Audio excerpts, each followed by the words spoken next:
क्या आपको तैरना आता है? अगर नहीं तो आज ही सीख लीजिए, क्योंकि इस देश में ना सड़क सुरक्षित है, ना सिस्टम जिम्मेदार है और ना सरकार जवाब देती है। यहाँ आपकी ज़िंदगी किसी बीमा पॉलिसी से नहीं, किस्मत और किस्मत के भरोसे छोड़ दी गई है। आज की कहानी किसी फिल्म का स्क्रिप्ट नहीं है। ये नोएडा की एक रात है जहाँ एक 27 साल का नौजवान घंटों चिल्लाता रहा बचाने के लिए और पूरा सिस्टम बस देखता रहा। What about Yuvraj Mehta? He was 27-year-old. He drove into a ditch 500 meters away from his house in Greater Noida Sector 150. There was thick fog and the authorities did not have any barricade around an open ditch. This is the least the government can do. This is the least the local administration can do. He called it. ये कोई हादसा नहीं था, ये एक ऐसी मौत थी जिसे रोका जा सकता था, लेकिन इस देश में मौत तब तक नहीं रुकती जब उसे सिस्टम खुद नहीं रोकना चाहते।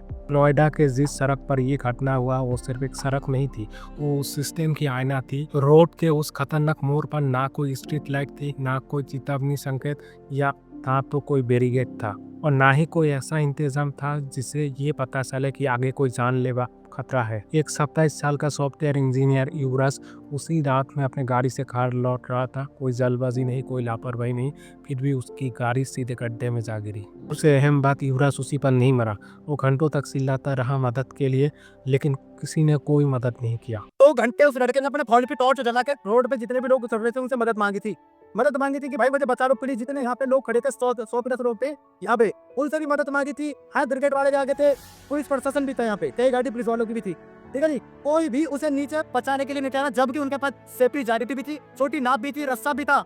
कोई भी उसे बताने के लिए नहीं दाका। लास्ट एकदम मैं प्रिकॉर्ड में काम करता हूँ, तो मैं 1:45 में मेरा ऑर्डर बदल ग्राउंड का, तो मैं यहाँ तो मैं देखता हूँ तो वो जो ड्रामे कर रहे थे कि ठंडा पानी है, इसमें सरिया है, हमारे लग जाएगी। मैंने वो 2 मिनट देखे, मैं कहीं ड्रामा क्या कर रहे हैं। मैंने बोला तुम बाहर आओ, मैं जाता हूँ। उसके पिता जब मौके पर पहुंचा तो उन्होंने सिस्टम को नहीं देखा, उन्होंने अपने बेटे को डूबते हुए देखा। एक बाप सड़क के किनारे खड़े होकर चिल्ला रहा था, चीख रहा था, गिड़गिड़ा रहा था, हाथ जोड़ रहा था, मेरा बेटा अभी भी जिंदा है, उसे बचा लो। ये कोई फिल्मी सीन नहीं था, ये उस देश की सच्चाई है जहां एक बाप की आवाज़ सिस्टम से टकरा कर वापस आ जाती है। रिपोर्ट्स के मुताबिक पुलिस प्रशासन और एनडीआरएफ की टीम मौके पर मौजूद थे, यानी अधिकार थे, साधन थे, फिर जो नहीं था वो था एक्शन। पुलिस और रेस्क्यू एजेंसी से एक ही बयान बार बार दोहराया गया कि पानी में विजिबिलिटी के लिए नहीं था, अंदर उतरना जोखिम भरा हो सकता है। एक हत्या हुई है, सिस्टमैटिक हत्या हुई है, जिसको सिस्टम ने मारा है। इस नाले में युवराज नाम के एक व्यक्ति जो 27 साल के थे, सॉफ्टवेयर इंजीनियर थे, उनकी गाड़ी इस नाले में गई।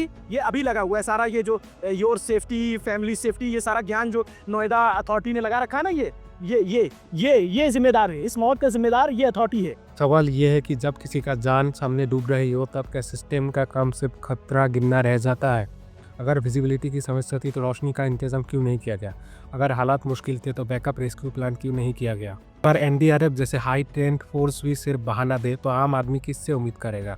अगर आप इस वीडियो को गौर से देखेंगे, जब युवराज की कार पानी में डूब रहा था, युवराज कार के ऊपर खड़े होकर मोबाइल के फ्लैशलाइट जलाकर चिल्ला रहा था मदद के लिए, और वहाँ पे किनारे पे लोग खड़े होकर वीडियो बना रहा था और तमाशा देख रहा था और बहाने कैसे बनाया जाए ये सोच रहा था। तो आगे थी, हर ब्रिगेड वाले भी आगे थे, पुलिस प्रशासन भी था यहाँ पे, कई गाड़ी पुलिस वालों की भी थी।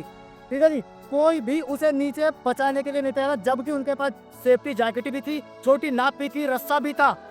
कोई भी उसे बचाने के लिए नहीं दागा। लास्ट यहाँ सिस्टम सिर्फ खड़ा नहीं था, यहाँ सिस्टम ने देखा, और देखना भी अपने आप में एक अपराध माना जाता है जब कोई आपके सामने मर रहा हो। रिपोर्ट्स ये बताती है कि वहाँ कई लोग मौजूद थे, बहुत से लोग किनारे पर खड़े होकर वीडियो बना रहे थे, वर्दी में लोग थे, लेकिन कोई इंसान बनने के लिए तैयार ही नहीं था। ये सिर्फ सिस्टम की नाकामी नहीं है, ये उस समाज की तस्वीर है जहाँ तमाशा पहले होता है और इंसानियत बाद में। इस पूरे मामले में सबसे बड़ा कातिल पानी नहीं था, सबसे बड़ा कातिल समय की बर्बादी।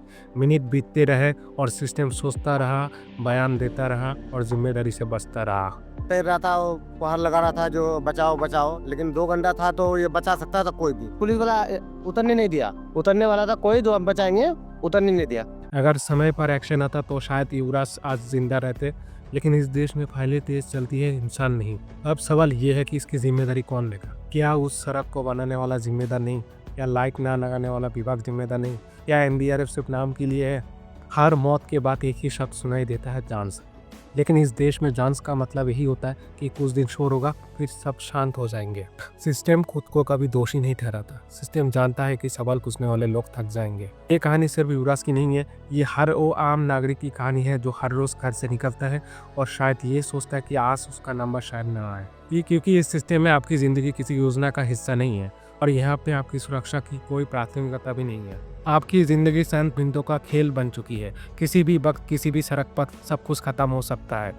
और सबसे डरावनी सच्चाई ये है कि जब आपके साथ ऐसा होगा तो सिस्टम पहले खुद को बचाएगा, बयान देगा और फिर चुप हो जाएगा।